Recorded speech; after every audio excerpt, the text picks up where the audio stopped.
Was President Trump's speech yesterday the spark, the catalyst, if you will, that could finally get us out of the United Nations? I think it could be.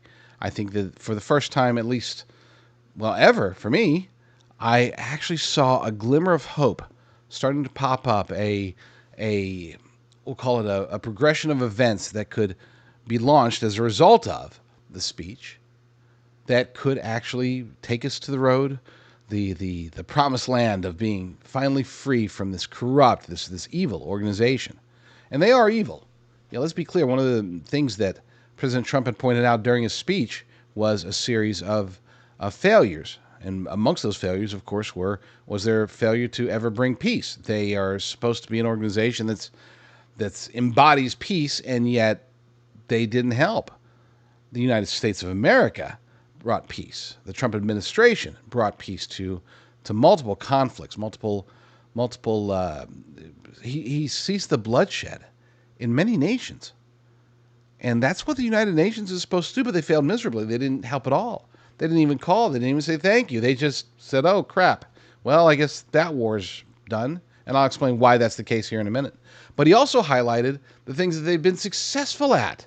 Yes, they have been successful at things that they're not supposed to be successful at. For example, open borders. One could argue that, oh, well, that's sort of a concept that they have embraced, but they're not supposed to be embracing that.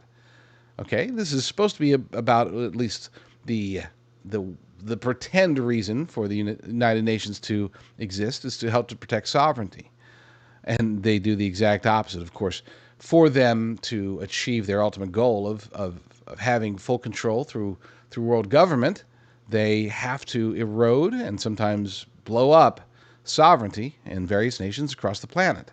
Now, that's very difficult to do when you have the United States here, which is why I think a good chunk of their focus is on taking our sovereignty out first. I know we're getting into some conspiracy theory realms, but when I say they're evil, this isn't just your run-of-the-mill standard, oh, they're greedy or they're corrupt. No, no, no. I would argue, and this, depending upon your perspective, your worldview, if you're a Bible-believing Christian, we can call them at least a tool, if not the seat of the powers and principalities spoken of in Ephesians 6:12. If you're not a Bible-believing Christian, we can call them the globalist elite cabal, the New World Order, if you will, the people that are pulling the strings and guiding this planet in so many wrong directions. Either way, we're talking about the same people. Just depends upon your worldview. However you want to label them, they are the bad guys. And again, I say that they could be the seed. I don't know if they are. Unfortunately the demons and all the bad guys that are in the shadows, we don't know exactly who's pulling whose strings. We have some ideas, I mean, we've got some hints as to who it might be. Of course, there's the World Economic Forum, there's the Council for Inclusive Capitalism, there's Club of Rome, there's United Nations. There are all a lot of bad groups out there, and the question is, who's over who? Where are the real bad guys? Is it a partnership? Is it a what? I don't know. We get to see the results. We get to see what happens after the fact. We get to see some of their plans, and one of the key points, the fact that they are promoting so heavily for this sovereignty eroding pandemic treaty. That's a clear indicator that they are, at the very least, one of the major tools. And again, they could be the seat of power. We don't know, and we won't know until things unfold, until we get into the end times, which again I believe that we are. And if we are, then I would say that President Trump's speech is very apropos. The timing couldn't be any better, because that could be this catalyst of his speech that could get us out of the United Nations. Us leaving the United Nations could be, and I would say almost certainly would be, the catalyst for the crazy things in the book of Revelation, book of Daniel, Ezekiel, the crazy things in prophecy that we've been waiting and watching for a very long time, at least if you are, again, a Bible-believing Christian. But before I get into all that, it's important to understand what's at stake here. We're not just talking about something cataclysmic and end of the world stuff. That's obviously of concern, but we have to understand where the United Nations comes from in their perspectives. President Trump is a true legitimate threat to them, and it's not just him; it's his administration, because their goals of achieving a one world government that is run by not run by, but that is over 10 regional powers, regional, I don't even know what they would call them, I guess probably regions. To achieve that, they would have to take down the United States. That's a prerequisite, because the alternative, the other option, if you will, for them would be for them to raise up uh, everybody else, but at least some of the other nations, so that there's more competition, so that our hand can be forced to join this world government. Short of that, we can't do it. We won't do it. It would not make sense. Not in a nation with people who are free, people who are armed, people that won't accept that. So the way that the United Nations looks at it and the way that they play everything is to weaken us. This is the core behind everything. Open borders, these various declarations that they put out there, trying to hamstring us, trying to exert control in areas that they have absolutely no control over. The pandemic treaty, for example. These are things that are designed to weaken us, and they do want us to be around. Everybody wants us to be around to use us, right?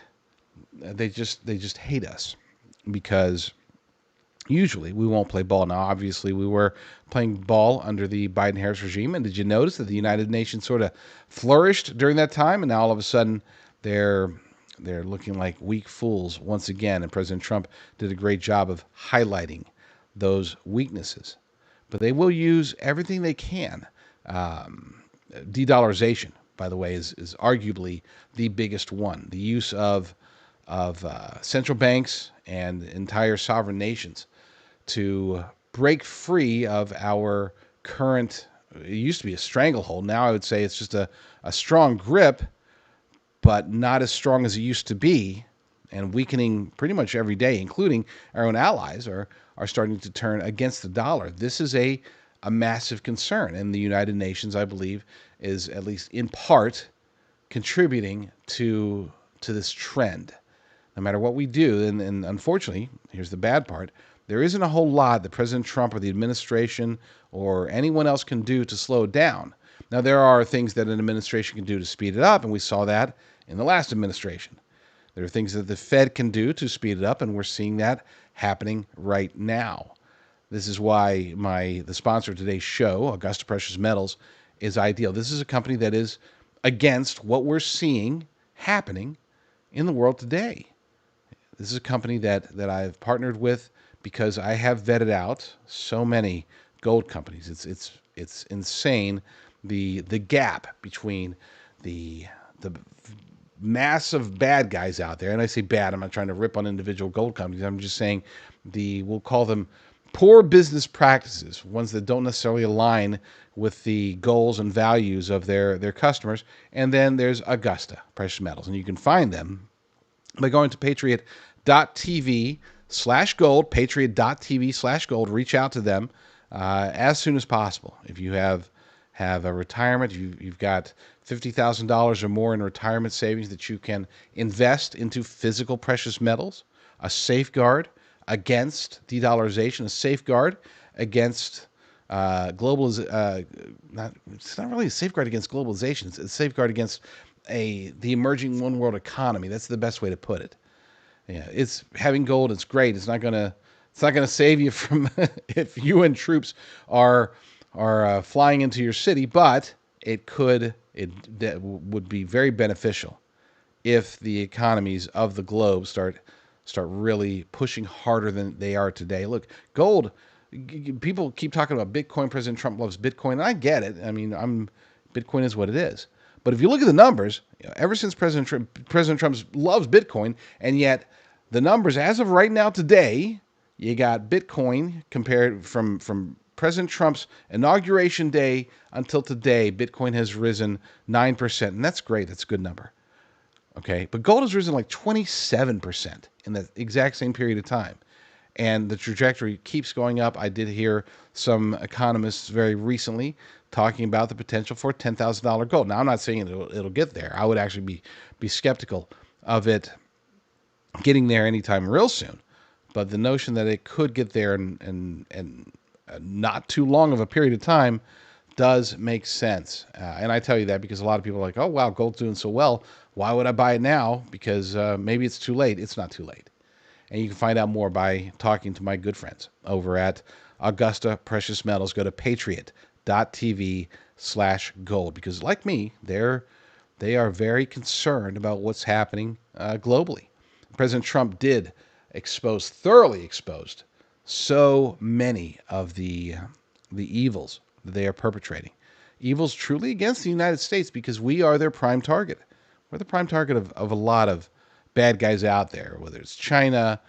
Technically speaking, Russia can be thrown into that mix once they get their hoopla over it in Ukraine finished up. We got to add them to the list. We have targets on our back, multiple targets, and they're coming from multiple fronts. And I'm not trying to scare you, okay? That's not the intention here. I just want you to know that I'm very hopeful because of the speech yesterday. It really was historic, and it could be more historic than we even know.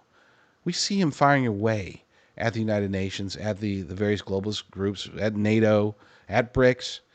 He goes after them, but yesterday's speech in front of them to their faces, that was, I've never seen anything like it. And I'm going to play maybe one or two clips from it, but I do encourage you to watch the full speech. It's an hour, so set aside time, but it's better, more important, and at times more entertaining than Netflix or Hulu or Amazon Prime or whatever. 1 hour, totally worth your time. But let's get into this article first. Before we talk more about that, let's get into this article by Paul Dragu over at The New American. Trump skewers UN for globalist migration agenda and climate con job, and that's just the tip of the iceberg. Okay, those were two big ones. Yeah, definitely big ones, but I think other aspects of it were actually perhaps more important. President Donald Trump skewered the United Nations General Assembly on Tuesday for its refusal to support peace negotiations, its financing of disastrous open border policies, and the litany of erroneous climate doomsday predictions the organization has made over the decades. And he asked, what is the purpose of the United Nations? It's a good question. It's a good question, and you never really get a good answer from anybody. I mean, even when you have CNN or Jake Tapper or anybody defending the UN, they talk in abstracts. Nobody can point to anything the United Nations has done that was like, oh my gosh, that was a monumental achievement.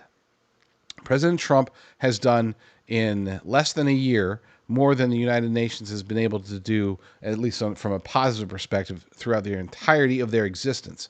And that is not hyperbole. How long have they been around? A long time. The UN is meeting for its 80th annual conference in New York City. The organization's influence has been dropping precipitously, and so have its resources. Dwindling American support has played a major role in that decline, and on Tuesday, Trump showed no remorse. Now, real quick about that, when we're talking about funding, yeah, obviously they have their front-end stuff. They have to pay the bills. They have to go through accounting. They have to do all this stuff. And they need the United States and everybody else to show them or to give them some money, of course, with the United States paying the lion's share. But don't weep for them and don't think, oh, look, they're going broke. They're in shambles. They don't have... No, folks, please. The money that's seen publicly it's a drop in the bucket compared to the money on the back end. Again, this is a globalist entity, and if we assume that they are at the top or near the top of the globalist bad guy power and principality network, then whatever they want to do, they can get it funded very easily. And without us knowing about it, without us knowing about their involvement or who's funding it, a lot of times we won't know until it's too late. And even when it's too late, we still can't really point our finger at the UN or whoever it was that perpetrated it. So don't, as far as their lack of funding, that's so that they can make sure to pay the bills, whether it's for escalator maintenance, which on a side note, that's ridiculous. So whoever, just in case you don't know, President Trump and First Lady Melania Trump get on the escalator stops. That was intentional. They're forced to walk up the stairs. Then he starts his speech. The teleprompter breaks. That was intentional. This wasn't a series of random unfortunate events. This was somebody attempting to at least embarrass President Trump, perhaps worse. They were trying to make him look bad.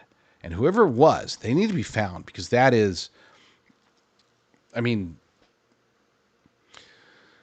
I don't want to go so far and get hyperbolic like the left and say, that was an attack on democracy, because there is no such thing here in the United States, but whatever. That was a potentially dangerous act, okay? Trying to subvert the president in front of the world, in front of the United Nations, that is, to me, that's the punishment for that, if and when, Lord willing, they'll be able to find whoever was behind it. And if they do, I don't know the rules or the jurisdictions or anything that have to do with the United Nations. I couldn't tell you. I don't pay enough attention to the organization to know the logistics of how they operate. But if they can be found and prosecuted, please, God, make that happen, because that's bad, okay? Even President Trump noted during his speech, he's like, it's a good thing the First Lady is healthy and fit, because the way that the escalator just stopped abruptly, she could have gotten hurt. He could have gotten hurt.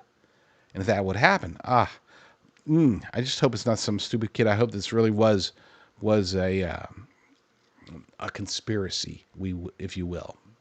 But anyway, back to the article. Just a little side note.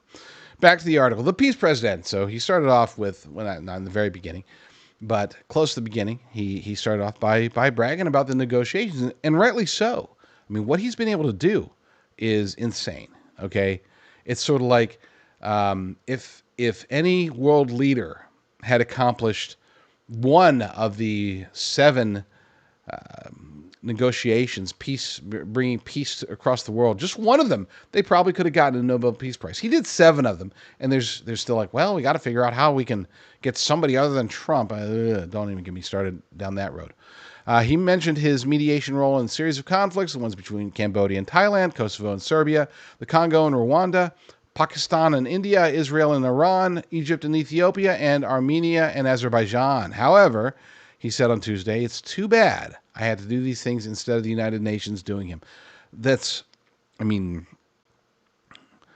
It's sort of, it's shown a spotlight on the fact that, yeah, now that you think about it, where was the United Nations in all this? Sure, they can get busy condemning Israel all day, and I would argue that that's, they put about 80% of their effort and time and thought processes and resources towards trying to take down the United States of America. And then the other 20% is their, I guess you could say, filler time. It's like, well, we got to wait for this thing to get done with the U.S., so let's focus. How are we going to take down Israel? It's all about Israel. Well, it doesn't matter. And you won't hear any of them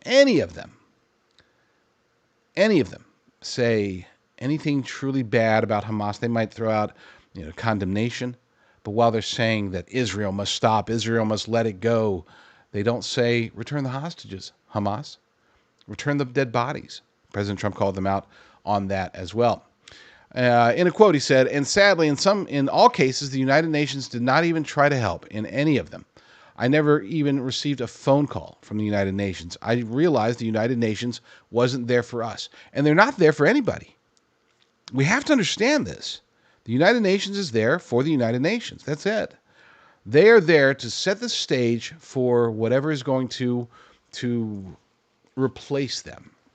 They are a relatively weak body today with no full power, even though they are trying to gather power as best they can. But I believe it's all in preparation. They're like a placeholder for whatever the world government will be. And again, and it could be called the United Nations, but it won't be. It'll be a very, very different version from what we're seeing today. Especially, I would argue, you won't see the United States sitting on the Security Council as a permanent member. And that's important. I'll explain why here in a bit. Back to the article. The president then mistakenly said the UN was not living up to its great potential. gosh, I'm very happy with the New American. I don't agree with the New American, everything that they publish, but a lot of it I sure do. That suggests he may not understand the real reason a cohort of certified communists created the UN to serve the foundation of a world government. A world at peace is not fertile ground for global government. A chaotic world, however, is. And to be clear, this is why, why he didn't get calls, why they weren't helping out, why they weren't trying to bring peace to any of the 7 places that the Trump administration was able to bring peace. They didn't want that. They don't want peace. They want conflict. Don't listen to their press releases. Don't listen to their fake condemnation of this, that, or the other. They want every country that they can get their hands on. They want all of these countries to be at war, because that is what's going to be the second criteria for them to be able to take control, full control of the world, and bring about their desired one world government, the prophesied one world government. So a world at peace is not fertile ground for global government. A chaotic world is. It's in a world war, a world ravaged by a pandemic, that global governance comes about.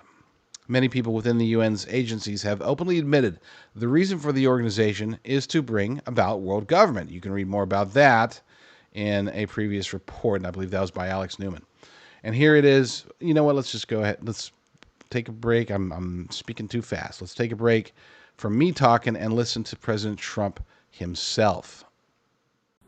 I ended 7 wars, and in all cases, they were raging with countless thousands of people being killed. This includes Cambodia and Thailand, Kosovo and Serbia, the Congo and Rwanda, a vicious, violent war that was, Pakistan and India, Israel and Iran, Egypt and Ethiopia, and Armenia and Azerbaijan. It included all of them. No president or prime minister, and for that matter, no other country has ever done anything close to that. And I did it in just 7 months. It's never happened before. There's never been anything like that. I'm very honored to have done it. It's too bad that I had to do these things instead of the United Nations doing them. And sadly, in all cases, the United Nations did not even try to help in any of them.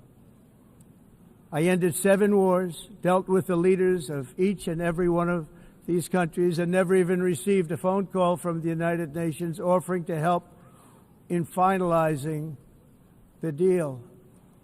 All I got from the United Nations was an escalator that on the way up stopped right in the middle.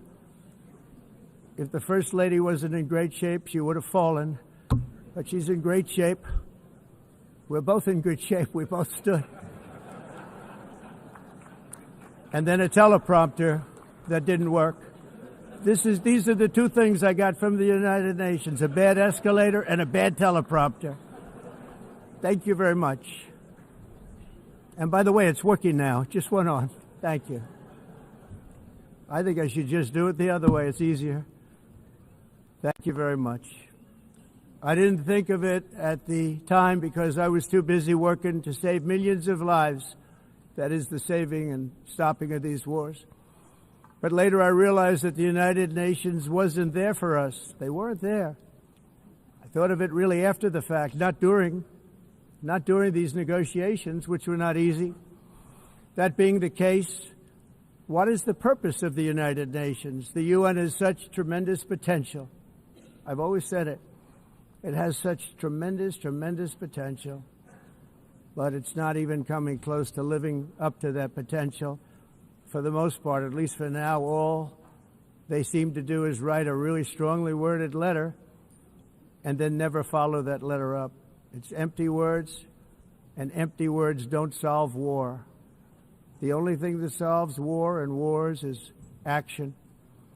Now, after ending all of these wars and also earlier negotiating the Abraham Accords, which is a very big thing for which our country received no credit, never receives credit.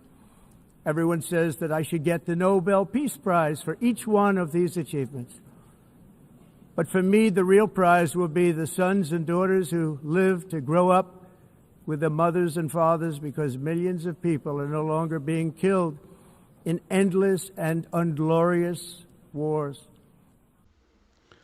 So I would argue that if you were to take a poll of vast majority of Americans would say, yeah, that's the kind of thing that the United Nations is supposed to do. They are supposed to be peacekeepers, right? At least that's what I would say most Americans believe, but they're not. Obviously they're not. Again, tell me a success. Just one. Just one. Just pick out something. Oh, wow. The headline, the United Nations negotiates a peace deal between. It's never them. It's never them. Now you can say, well, but they coordinated to get the peace accords together. They didn't even participate in that. This is an organization that does not want peace at all. And spread the word about that. Now some people will say, well, what can we do? Because it's nice to say it. Hey, President Trump's speech spoke for an hour. Is this the catalyst to get us out? Now, the process to make that happen is going to require something big, right? It's going to require something huge. He can't just make this statement and then all of a sudden we start working towards leaving. We are entangled with them in 700-800 different ways. As much as we'd like to say, okay, we're just going to stop funding you, and here's our keys. And actually, no, you guys give us the keys, since the building's in New York, and we'll repurpose it, turn it into a data center for AI or something, and you guys go to wherever you want to go, and you guys go hang out there, right? That's what I think a lot of us hope could happen, but there are, again, hundreds of entanglements that would need to be removed. And then, of course, there's the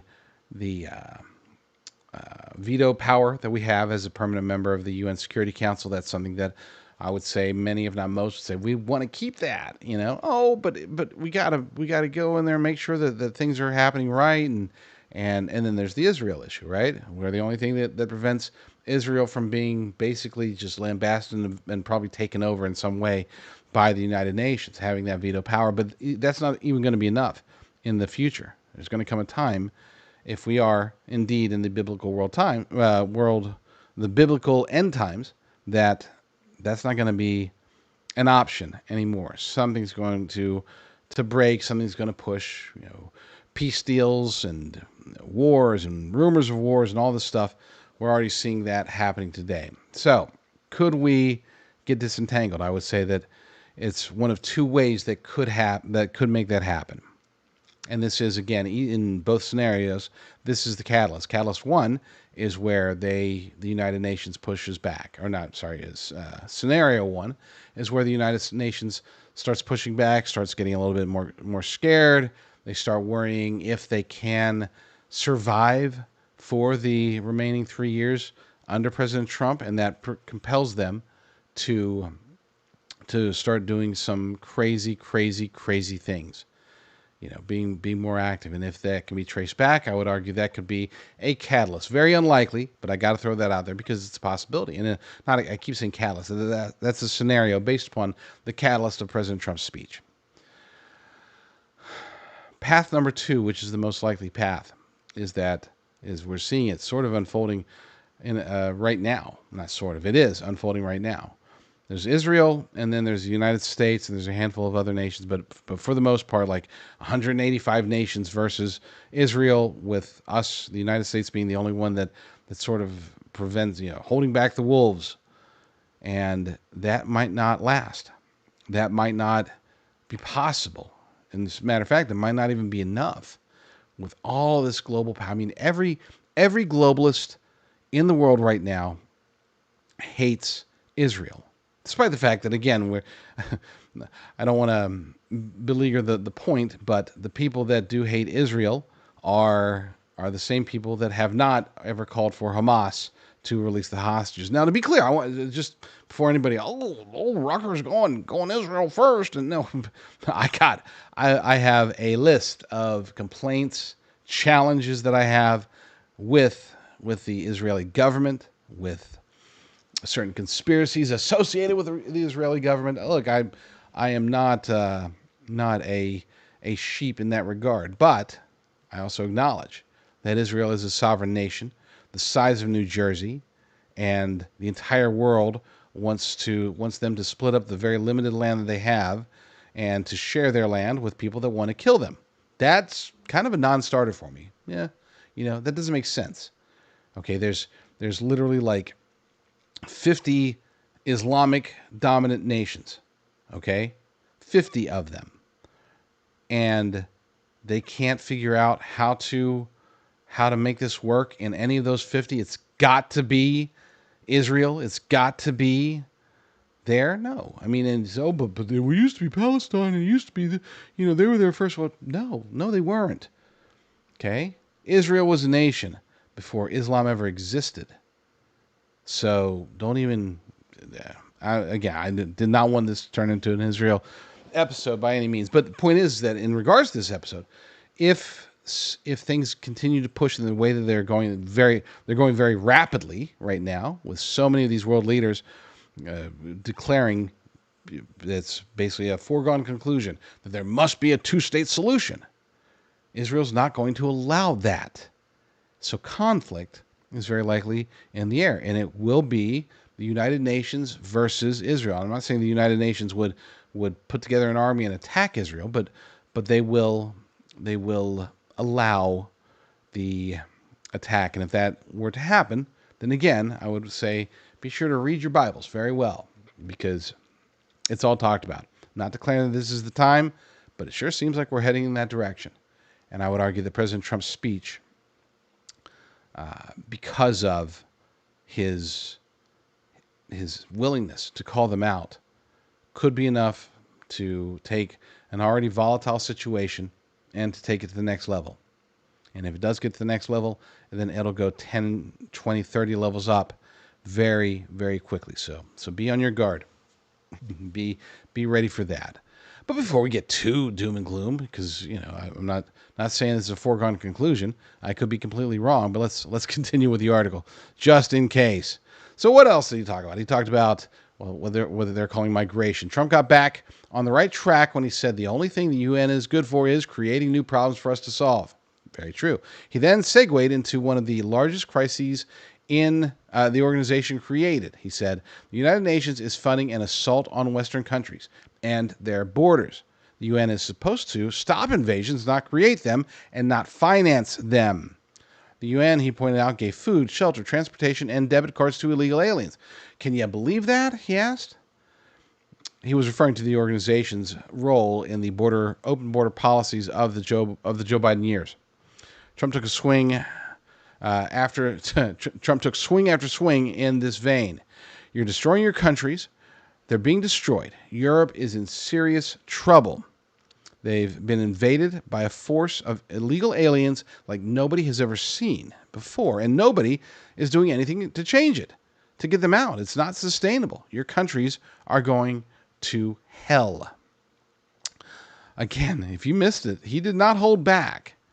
Okay, maybe he held back a little bit. He probably could have gotten a lot more aggressive, but this is we'll say the least constrained he's ever been regarding, at least in a public channel. Trump also detailed the carnage the, quote, globalist migration agenda brought not only to host nations, but to the migrants making dangerous journeys to Europe or America. Open borders, and we already know about all that. Yeah, you get the idea. But important, he says, referring to the borders themselves, he really focused on the ability for us and our allies and even our enemies, for us to be able to have control, to have control of our borders, to have true sovereignty. And you can't have that if illegal aliens, migrants, whatever you want to call them, are flooding across. Because it's not just about numbers. It's not a numbers game. I mean, it is a numbers game, but it's not just a numbers game. There's also the aspect of the culture itself. And what we've experienced very clearly here in the United States of America when it comes to crime. In Europe, they're experiencing the same thing, but about tenfold. According to the article, every sovereign nation must have the right to control their own borders. He said migrants should immediately be sent home, especially those who've broken the law and claimed asylum under false pretenses. Citing the Council of Europe, he said almost 50% of people in German prisons were foreign nationals. Think about that. 50%. Half of the people in jail right now in Germany were born elsewhere. They're foreign nationals. In Austria, the number is 53%. Even worse.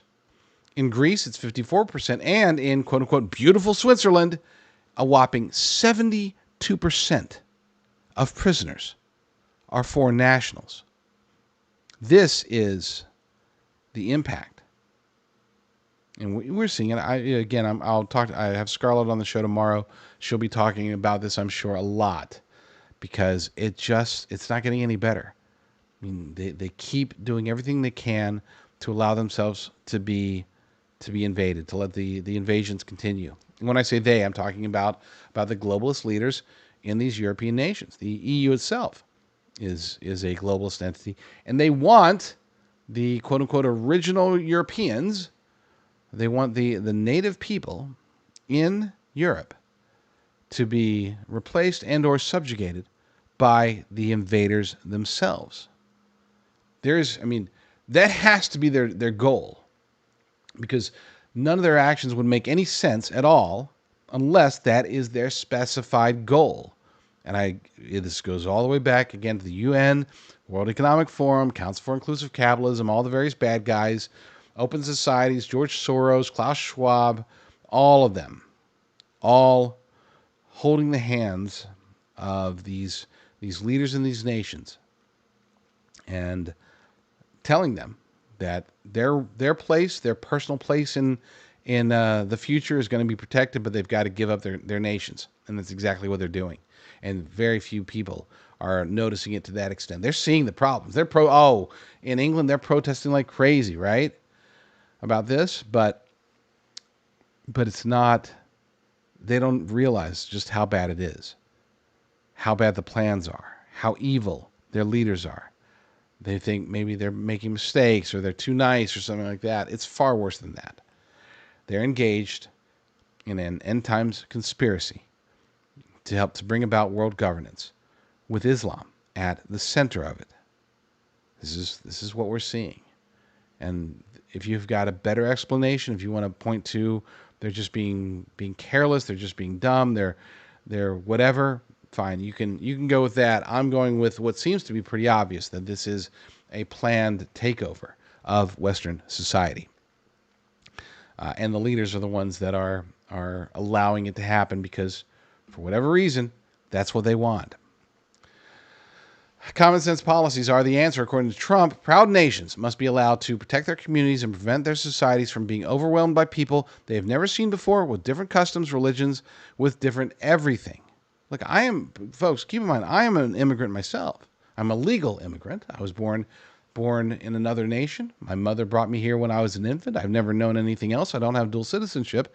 But technically speaking, I am an immigrant. Now, granted, I'm an American citizen because my dad was American in the U.S. Air Force. That's where he met my mom. So yeah, I could be president. Just like John McCain could have been president, right? No, I'm not going to be president. What makes the world beautiful is that each country is unique, he said. A sentiment that flies in the face of the anti-West, pro-immigration narrative that's forced down the throats of Western nations. And I want to be clear about one more thing, because this is very important. Just as I said, most Americans would, if you polled them, they would think that the United Nations is there for peace. This level of disinformation, misinformation, propaganda, gaslighting, brainwashing, if you will, it's not just about one topic or two topics, it's about endless topics. We, the people, and not just here in the United States, it's probably more prominent in other nations, we are being lied to about everything, every single thing. If any of these global governments say something, it's a lie. And I'm not saying, oh, the Trump administration isn't at all a part of it and none of them ever lie. I'm not saying that.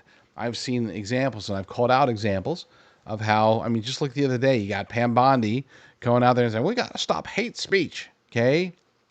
That's the globalists talking through her. And to be clear, I was that weird guy that was against her, when President Trump first nominated her. I'm like, what the heck? Figure it out, make Matt Gaetz the Attorney General. Nope. He brought in Pam Bondi. I'm hoping that doesn't prove to be the biggest mistake of his second administration, second term. I'm hoping that it will not be as bad as I think it could be. But that's an important role. Bill Barr demonstrated how an attorney general can subvert the entirety of an administration, and nobody knows until it's done. We now know that Bill Barr was working aggressively against President Trump and his administration, utilizing it as a way to he infiltrated it, and then he used it against America. Same thing, maybe. I don't think it's quite as bad, but it's not that I don't like Pam Bondi. I just something not right. Just got to throw that out there. Anyway, point is that the vast majority don't realize, across the globe, don't realize even close to the scope and scale of the influence of the globalist elite cabal, the powers and principalities. They don't realize that everything they're being told is a lie. And I'm not talking about everything like, local news story. I'm talking about the big stuff, okay? Everything you're hearing about, quote-unquote, hate speech in the UK and people getting arrested for their Facebook posts, that's real. And it's only going to be pushed further until the people are able to rise up and do something about it. Now, of course, they can't rise up. They should have been able to rise up, but they can't because they're missing one important piece. I wonder what that could be. Let's get back to the article, though. The immigration crisis has created momentum among nationalist political coalitions in England, France, Germany, and other nations. Just last week, Tommy Robinson's United Kingdom rally drew at least 100,000 people. I think it's probably close to 300,000 is what he said. To London to protest, first and foremost, the open borders policies ruining the once mighty United Kingdom.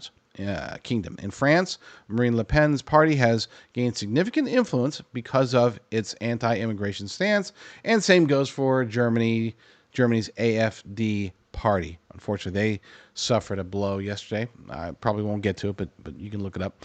Immigration. I'm sorry. What is the? Climate change. There we go. Climate change. Before we get to that, let me go ahead. I'm going to take a short break, and when we get back, we'll talk about climate change. All right, pop quiz, financial pop quiz for you. What is the number one threat to retirements, according to economists, according to a large, I would say, maybe a majority, at least a plurality of economists? They've identified one thing as the greatest risk to Americans' retirements today.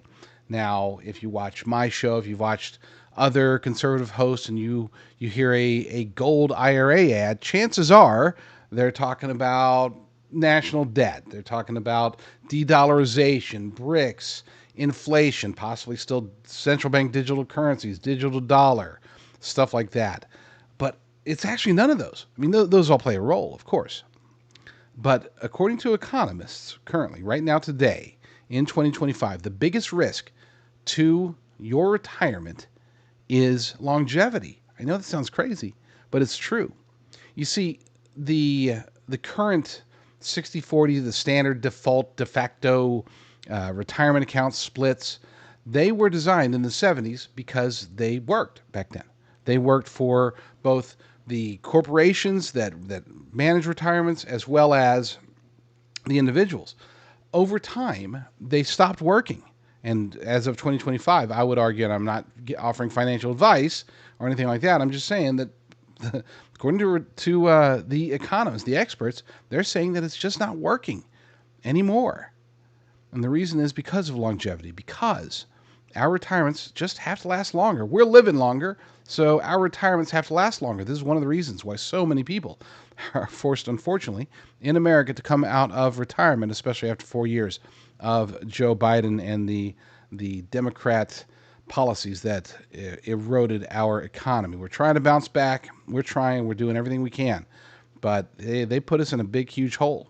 And I'm feeling it, you're feeling it, and your retirement is feeling it. Thankfully, there's one step, that's all it takes, is one step in order to go down the road of fixing things, of getting your retirement on more solid footing, something that will make it potentially last long through. Doesn't matter how long you live, there's a good chance that this can help you, and you can learn all about it in a 2-minute report. I don't even want you to download some gold guide or wealth protection kit. Get this 2-minute report and learn the one step that it takes to get your retirement in order. Go to patriot.tv/retire. That's patriot.tv/retire. And you'll get instant access. You don't have to download anything. You just go there, pop in some information, and boom, there's the report right there for you to read. Check it out, patriot.tv/retire. All right, let's get into what the New American is calling the climate con job, and I think they're being a bit too nice about it. Immigration and suicidal energy policies will be the death of Western Europe if something is not done, Trump reiterated before transitioning into another destructive policy pushed by the UN that he referred to as the greatest con job, the green scam. He rightly pointed out that the alarmists have, for more than half a century, screeched about incoming climate catastrophes. It used to be global cooling. If you look back years ago, they said global cooling will kill the world. We have to do something. Then they said global warming will kill the world. But then it started getting cooler, so now they just call it climate change, because that way they can't miss. Sometimes he's just able to say things and break it down into its simplest, easiest form. It's the greatest con job ever perpetuated on the world, in my opinion. It's probably right. In 1982, the executive director of the UN Environmental Program predicted that by the year 2000, climate change will cause a global catastrophe.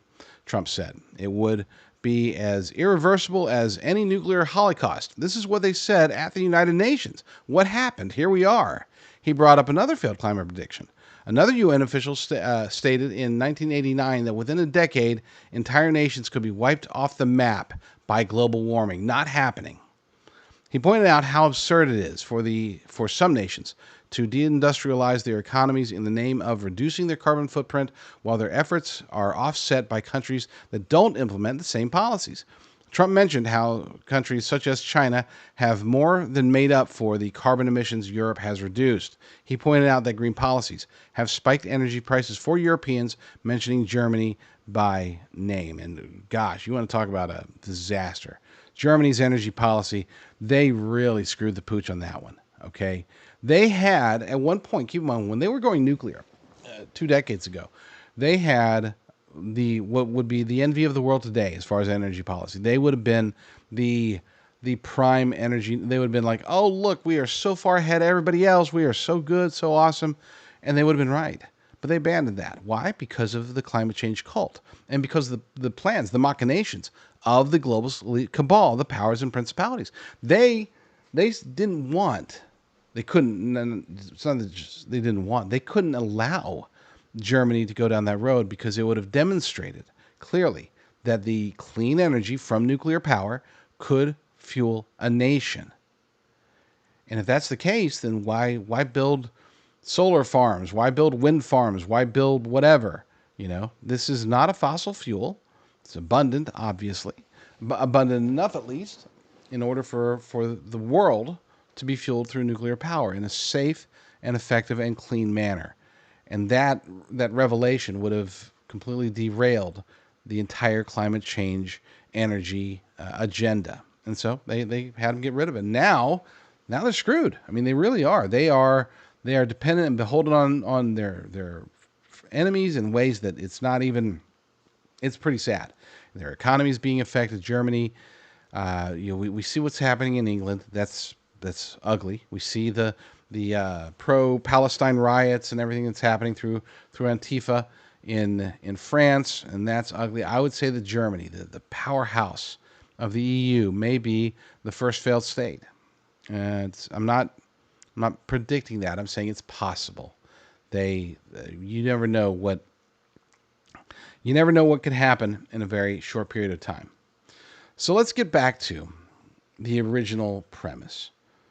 Was yesterday's speech, could it have been the spark that can initiate our exit from the United Nations. If you missed it, I've already declared that there are two paths through which this could happen. In other words, two ways that this could be prompted to compel the United States to look at and start and begin that process. Number one, and it's all based upon Trump's speech. Number one is if, based upon Trump's speech, the United Nations itself, member nations, start getting really antsy, really concerned, thinking, you know what, we might not be able to survive, because this is what they do. Okay, this is what they did in 2017 through 2021. They just tried to keep their heads down, keep their noses clean, and wait around until the 2020 election could be stolen for them, and then it was. What they didn't think, what they didn't anticipate, is that Trump would come back. They didn't think that was possible. That wasn't in the cards. They had control. They could have prevented it. But of course, praise God, our Lord had completely different plans. And now we have President Trump back in office. So now they're back to, okay, just keep your head down. Don't acknowledge anything that he does good. You just don't make eye contact. Well, President Trump yesterday, he initiated eye contact with them in front of the world. That's why this is such a big deal. He called them out on things that they simply cannot ignore. Not as a global organization. They cannot just well, let's move along. These weren't like little hits on Truth Social or X posts or whatever. No. He told the world that the United Nations has failed. They've only been successful at things that they're not supposed to do, such as open borders. They have been completely unsuccessful at the things that most people worldwide think that they're supposed to do, such as peace. And Trump called them out. And so now I could imagine they're trying to figure out what's happening, what to do, and their response to it could be enough to push us over the top. In other words, if they really come at President Trump again, and it won't be publicly, it'll be behind the scenes, but if their fingerprints could be attached to something that happens here in the United States, something that harms us, whether it's something long and drawn out like de-dollarization, or if it's something that's more pronounced, more aggressive, such as, for example, a cyber attack, which, in case anybody's unaware, the World Economic Forum has been planning something like that. Not planning a cyber attack, but doing their simulations, such as the simulations they had prior to the pandemic. They're doing their cyber attack simulations, and they've been doing that for several years now. They're ready, and it could happen. And I think that if it were to be tied back to the United Nations, that would initiate us attempting to leave. And when I say attempting, it's not that they could stop us from leaving; it's that we could stop us from leaving. Let's actually get into that. Let's talk briefly about what that would look like. So, for the United States to be able to leave the United Nations, it's never been done before. Indonesia, I believe, was it Indonesia? Let me look. Checking my notes.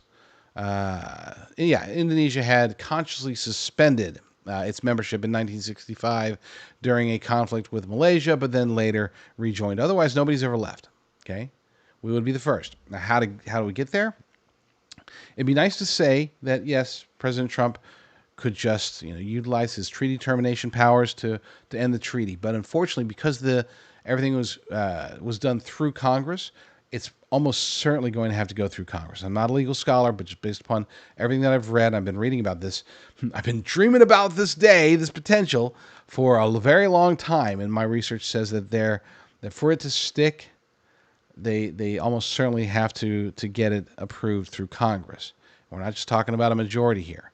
We're talking about a supermajority to make it happen, which is why, again, I point to the idea that it has to be something very big. There has to be a legitimate reason. It can't just be, we don't like them, they're globalists, they're bad guys, the things that could convince a Republican to do it. No, they'll have to get some Democrats involved too. And so, again, we're talking about a very major event attached to the United Nations that would compel the United States Congress to act. Now, it is possible for President Trump to basically just stop participating.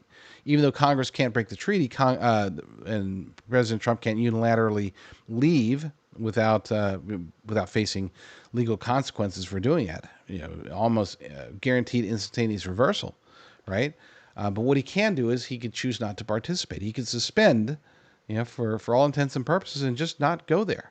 And in that scenario, here's the thing: in that scenario, you might be like, well, but we're still having to pay dues, we're still having to do this. Yes, that's true. But if we had to go down the road, if let's say Congress wasn't going to act or couldn't act, then President Trump could suspend from his executive powers, stop sending ambassadors, stop participating in everything, try to pull out our entanglements with the United Nations, and then only show up when it's a when it's a Security Council vote that they're interested in. At that point, then it's like, oh, okay, because they can't. Here's the thing: ironclad, they can't get rid of the United States from the Security Council unless the United States were to leave altogether.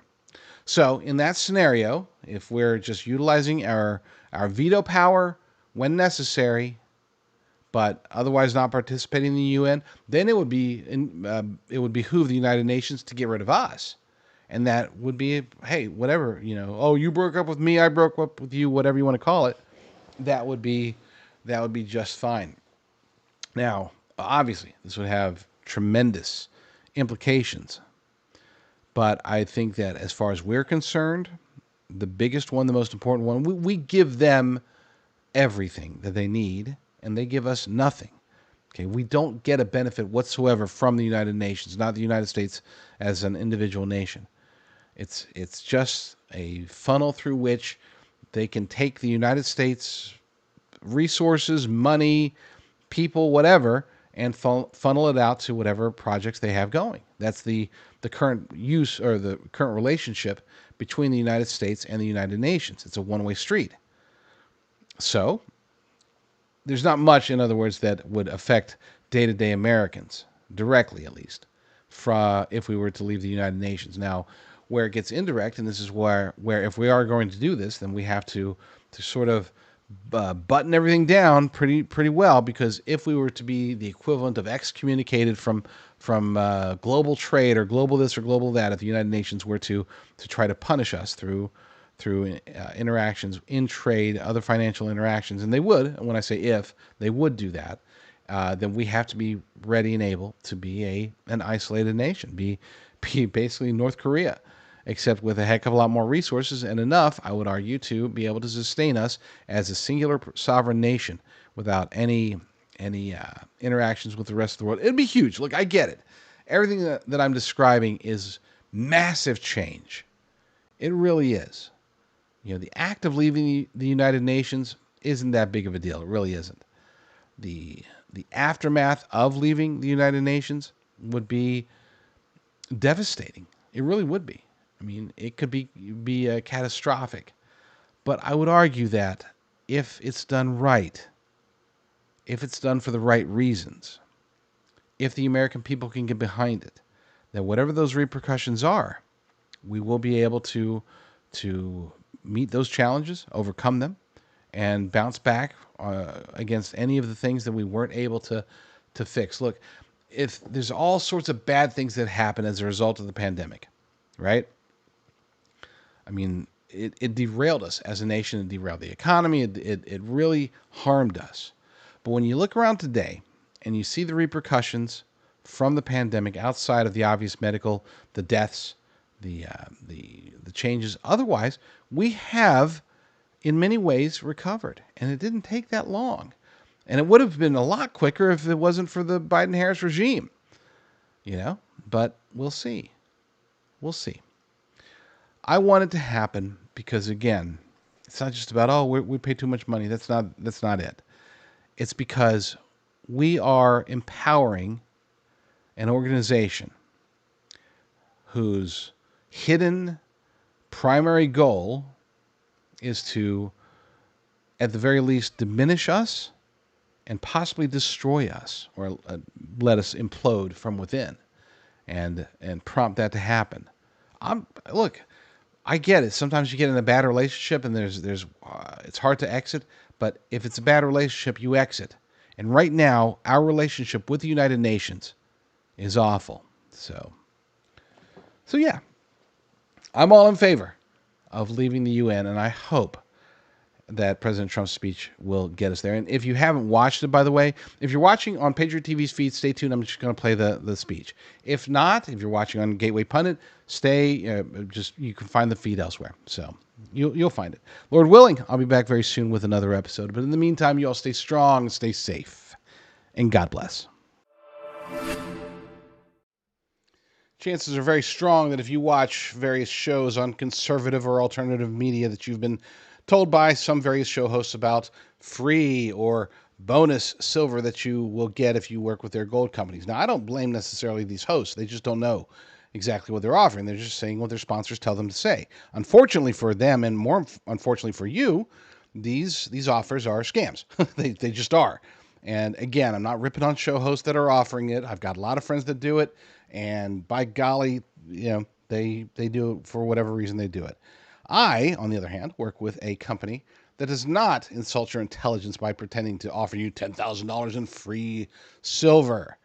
I work with Augusta Precious Metals, and you can learn more about them, including how the free silver scam operates, by going to patriot.tv/silver. That is patriot.tv/silver.